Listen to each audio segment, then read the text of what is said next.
ಏನು ಗೊತ್ತಾಗುತ್ತೆ ಅಂತ. Sorry, my dear friend. Look that side. ದೂರದ ಬೆಟ್ಟ ಕಣ್ಣಿಗೆ ನುಣ್ಣಿಗೆ ಅನ್ನೋ ಹಾಗೆ ಪಕ್ಕದಲ್ಲಿ ಇಟ್ಕೊಂಡು ಅನುಭವಿಸ್ಬೇಕೆ ಹೊರತು ಸದಾ ಪಕ್ಕದಲ್ಲಿ ಇಟ್ಕೊಂಡು ಅನುಭವಿಸ್ಬೇಕೆ ಹೊರತು ಮದುವೆ ಆಗಿ ಗಂಡಸರಿ ಸ್ವಾತಂತ್ರ್ಯನ ಕಳ್ಕೋಬಾರದು ಕಣ.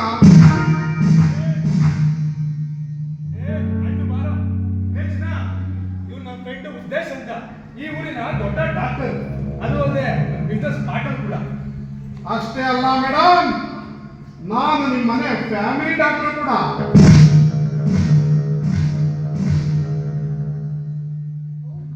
ಹೌದಾ? ನನ್ಗೆ ಆಗಾಗ ತಲೆನೋವು ಕಾಣಿಸ್ಕೊಂಡು ಸೊ ಇಂದಲ್ಲ ಟ್ರೀಟ್ಮೆಂಟ್ ತಗೊಂಡ್ರೆ ನಿಮ್ದು ಅಂದ್ರೆ ಒಂದು ಫೋನ್ ಕಾಲ್ ಮಾಡು, ಇಲ್ಲ ಯಾರ ಹೇಳ್ಕಲ್ಸು, ಮನೆಗೆ ಬಂದು ಟ್ರೀಟ್ ಮಾಡಿ ಹೋಗ್ತಾನೆ. ಹೌದು ರೀ, ಆಗಾಗ ನನಗೆ ತಲೆನೋವು ಕಾಣಿಸ್ಕೊಂತಿದ್ದೆ ನೋಡಿ. ಫ್ಯಾಮಿಲಿ ಡಾಕ್ಟರ್ ಅಂದ್ಮೇಲೆ ನಾನು ಇರೋದ್ರಿಂದ ಟ್ರೀಟ್ಮೆಂಟ್ ತಗೊಂಡು ನನ್ನ ಕಾಯಿಲೆನ ಗುಣಪಡಿಸ್ಕೊತೀನಿ.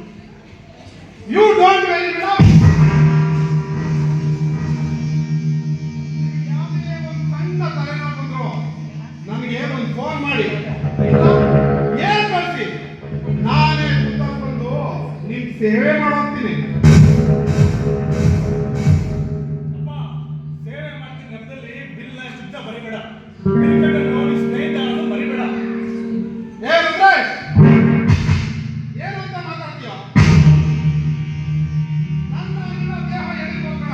ಹೃದಯ ಒಂದೇ ಅಲ್ವೇನೋ?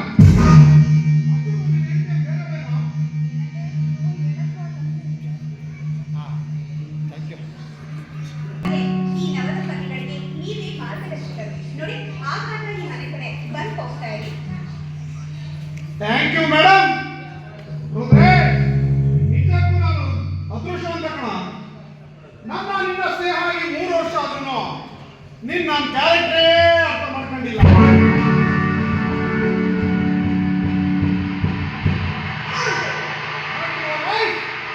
ವಿದಿನ್ 3 minutes ನಲ್ಲಿ ನಾನು ಪೂರ್ತಿ ಕ್ಯಾರೆಕ್ಟರ್ ಅರ್ಥ ಮಾಡ್ಕೊಂಡಿದ್ದಾರೆ. ಹೀಗೆ ನಿಮ್ಮ ಸ್ನೇಹಿತರನ್ನ ಮಾತಾಡ್ಸ್ಕೊಂಡು ನಿಂತಿರ್ತೀರೋ ಅಥವಾ ಅವ್ರ ಮಾಡಿ ಬರೀತೀರೋ? ಲೋ ಫ್ರೆಂಡು, ಬಾ ನೆಂಟಿ ಬಿಸ್ಬೇಕು ತಿಳ್ಕೊಂಡು ಹೋಗುವಂತೆ. ಈ ಕಡೆ ಮೊಟ್ಟೆ ಹಾಕೋದು, ತೊಟ್ಟೆ ಹಾಕೋದು. ಈಗ ಸದ್ಯಕ್ಕೆ ಇವಾಗ ಇಲ್ಲಿರೋದು ನಾನು. ಮುಂಚೆಯಿಂದ ಜಾತಿ ತಿನ್ಬೇಡ, ಜಾತಿ ತಿಂದ್ರೆ ಮೈಗೆ ಅಲರ್ಜಿ ಆಗುತ್ತೆ.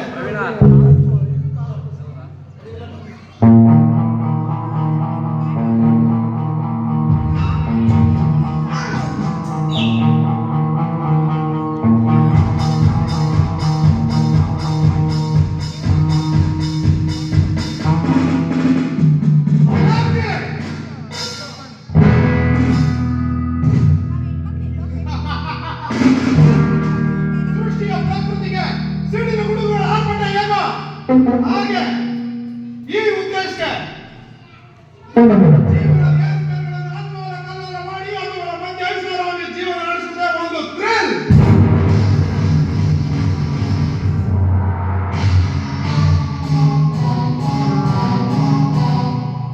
ಹೆಚ್ಚಿಗೆ ತಿಂದ್ರೆ ಅಲರ್ಜಿ ನನಗಲ್ಲ ಗೆಳೆಯ, ನಿನಗೆ.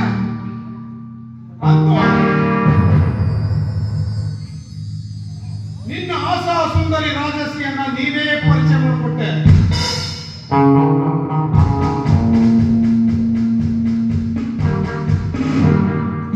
ಇದರಿಂದ ದಿನಕ್ಕೊಂದು ಬಾರಿ ನಿನ್ನ ಪ್ರೀತಿಯನ್ನು ನೋಡುವ ಅವಕಾಶ ಈ ಮನ್ಮಥನ ಪಾಲಾಯಿತು.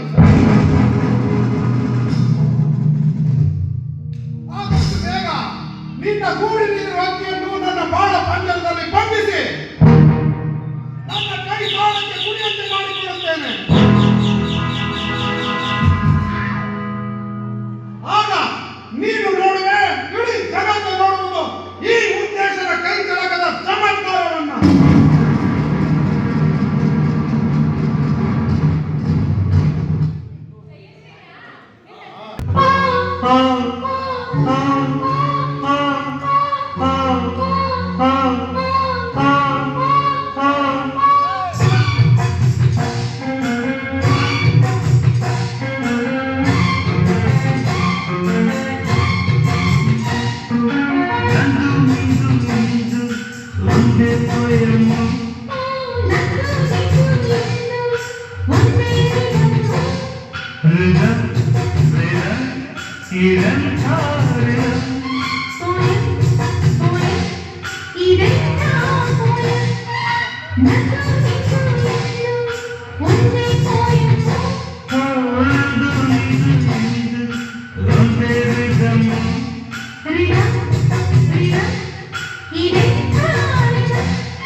ಇದು ಮದುವೆ ಮನೆ ಇದು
ಇಂಪಾಗಿದೆ ಸಿಹಿ